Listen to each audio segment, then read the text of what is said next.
Hi there, this is Dr. Evan Osar with Integrative Movement Insider. Hope you're having a great Sunday, great weekend, and you're spending some time with family and friends this weekend and or getting some work done and or resting. Today, a couple things for you. Number one, we're going to talk about the rotator cuff. We're talking about rotation on our brand new series of Two Anatomy Geeks. And speaking of Two Anatomy Geeks, my fellow anatomy geek, Jill Leary, she was a student of mine in the very first, maybe the second, I kind of forget because it was so many years ago. The very first, I'll say first, very first massage therapy class I taught at SOMA, the Institute for Clinical Massage Therapy in Chicago, Illinois. Jill was an awesome student, and she just sent me, a couple weeks ago, she sent me a picture from that class. I don't remember anybody else from the class, maybe one other person in the class, but I remember Jill Leary because she's my fellow anatomy geek. Well, yesterday she was rewarded with the American Massage Therapy Association of Illinois, the Illinois chapter, the Instructor of the Year. So I want to give her a great, huge congratulations. It's such a blessing to be part of Two Anatomy Geeks with you, Jill. You do such an amazing job describing anatomy, making it simple, easy, relatable, understandable, make it applicable to your clients. So thank you so much for all you do for our community, our Two Anatomy Geeks community, our Integrative Movement Institute community. And I can't say enough about your expertise as an instructor. I'm so grateful to be part of this mission with you. And this is amazing. Amazing that you've been recognized for this. And I'm glad other people understand your brilliance as well as an instructor. So thank you so much from me personally, everyone, Janice and Sarah at Integrative Movement Insider. Our whole entire community loves your demonstrations and everything you do from a teaching perspective. And I'm glad the students at SOMA also recognize that and the industry recognizes you. So thank you so much. And please reach out to Jill personally. I think I put her Facebook page here. Congratulate her and give her well wishes. So again, Jill, awesome. So happy for you. I wish I could have been there. I know Janice was there and your other buddies were there. Your gal pals were there. So I'm glad they get to share that moment with you as well. And I can't wait to celebrate here on Saturday in the Two Anatomy Geeks community.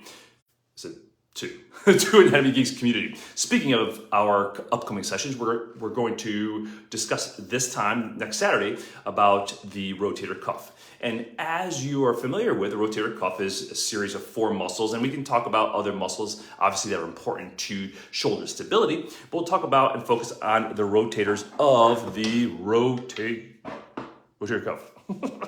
So these muscles attach and surround the humeral head and help to keep the humeral head on the glenoid fossa. So you've got the supraspinatus coming up here on top, attaching to the top of the greater tubercle of the humerus. You've got which direction is this? This is a left scapula. All kinds of backwards here. And this is actually I have a left humerus as well. So this is awesome. So supraspinatus up here, the supraspinous fossa attaching to the greater tubercle of the humerus. You've got the subscapularis, attaching from the subscapular fossa. There's 3 divisions of that attaches to the front side of the humeral head, the intertubercular groove. You've got the infraspinatus on the infraspinous fossa of the scapula, and then you got the teres minor coming off the lateral border. And those 3 muscles, supraspinatus, infraspinatus, and teres minor, they form basically, if you put your 3 fingers on the top of the humeral head, so can't really do that this way, but if you were to put let me do this way. 3 fingers on the top of your humeral head right here, supraspinatus comes here, so that's my digit number 2. Infraspinatus comes here, that's digit number 3 here, and then digit number 4 would be the teres minor. So they form the top and sort of backside of the humeral head to support that, and the subscapularis comes across the front to attach to that lateral border of the intertubercular groove in the front side. So these muscles collectively will hold and support the humeral head upon the glenoid fossa, and they control rotation, obviously. Now, why is this so important? Because the humeral head, as you can see, is quite a bit larger than the glenoid fossa. So again, it's like that golf ball on a tee, except it's not situated this way unless we're reaching up overhead. So it's situated this way. So we need a lot of control of rotation. Now, what do the external rotators do?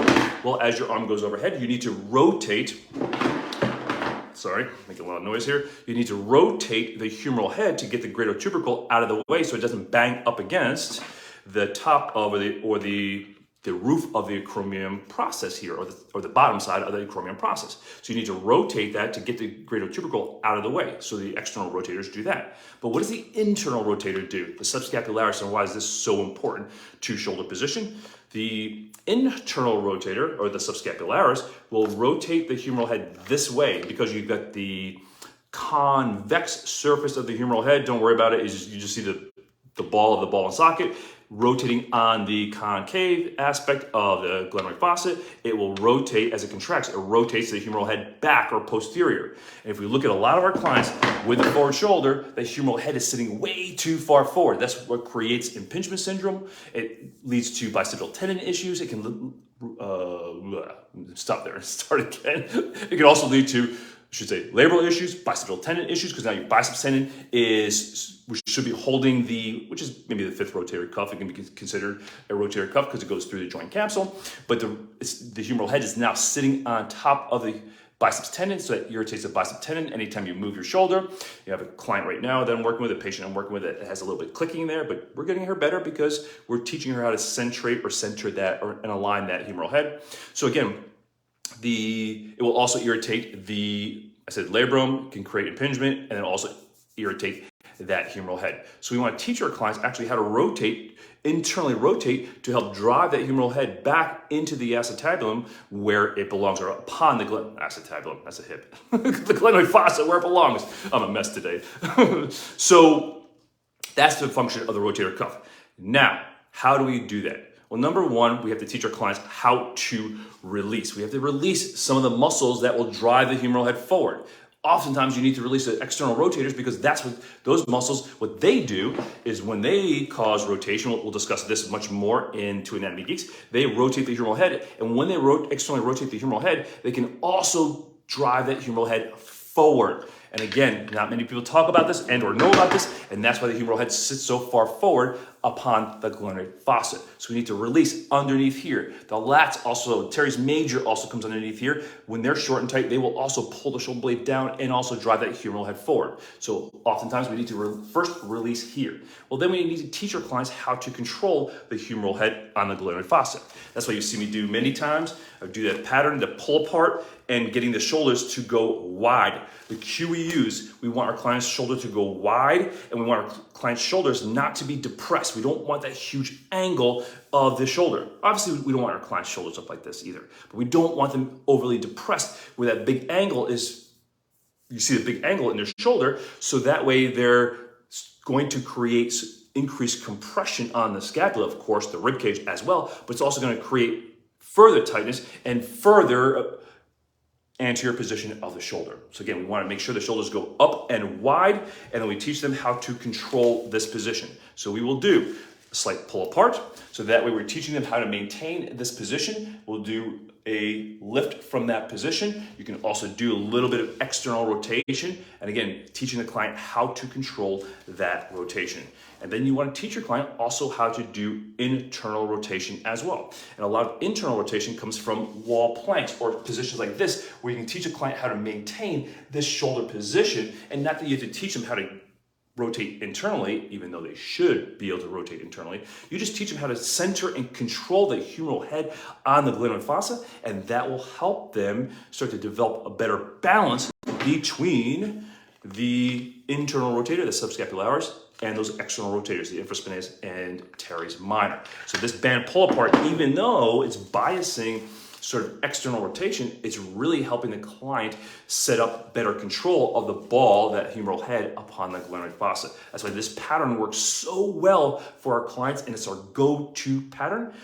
And the third thing we want to do is obviously we want to incorporate or integrate this better humeral head position into pulling and pushing exercises. So example, we want to teach our clients how to do a row or pull and maintain that humeral head upon the glenoid fossa, and not just drive their humeral head forward again with which commonly happens when the client pulls their elbow too far back and you see the humeral head going forward. We want to make sure they pull, not pull the elbow so far back behind their body. And same thing, if they're doing a pressing pattern, we don't want to teach them to press this direction. We want to teach them how to centrate, align, and control that humeral head, and then be able to press and keep the humeral head centered and aligned in a socket. And that's how you become a go-to specialist for your clients. So many clients that have rotator cuff issues, labral issues, impingement syndromes, as well as neck issues, because a loss of internal rotation is one of the most common causes, and I would say it's probably the most common cause of that forward shoulder position.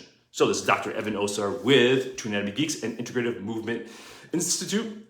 So if you're looking for more information and would love to join us, we'd love to have you at Two Anatomy Geeks. We're Jill, AMTA, Illinois, Instructor of the Year, and I will be discussing the rotator cuff, function of the rotator cuff. We'll go much more in depth, and I'll talk much slower as well. So that way you understand the role and function of the rotator cuff, what commonly happens to the rotator cuff, why so many people develop issues, and then we'll develop some corrective exercises to help teach you about how to control the humeral head. More importantly, I should say as importantly, the scapula, and then how do you integrate this into functional exercise patterns, as well as what exercises you want to avoid and or movements, strategies, I should say, that you want to avoid for clients that may have rotator cuff, impingement syndromes, labral issues, bicipital tendon issues, and or chronic neck issues. So, I didn't put the link next to this video, but the link is on our website, Integrative Movement Institute, or Discover IMI is actually the website, and look for the upcoming episode this coming Saturday, which is, I believe it's April. I can't believe it's April already. I think it's April, maybe 2nd. So look forward to seeing you in Two Anatomy Geeks. Thank you for all you do. If you have any questions about anything we discuss here, feel free to reach out. And we look forward to seeing you this coming Saturday. And if not, I'll be giving you tidbits throughout the week. But I hope you join us, only if you're open-minded, and only if you want to come and support a like-minded group of individuals, just like yourself, who are just looking to up-level their knowledge, their skill set, and help more clients with chronic shoulder as well as neck issues. And again, thank you. Congratulations. I shouldn't say thank you. Congratulations to Jill Leary, AMTA 2023 AMTA Illinois Chapter Instructor of the Year. So let's help celebrate her this week. Give her some kudos and reach out if you've been touched by her, some of her teachings, and or you know her personally. You know how awesome of an individual Jill is. So thank you, Jill. Again, thank you for everybody that is part of our community. And if we can do anything to help support you, reach out, let us know. Dr. Evan Osar, take care. Have a great Sunday.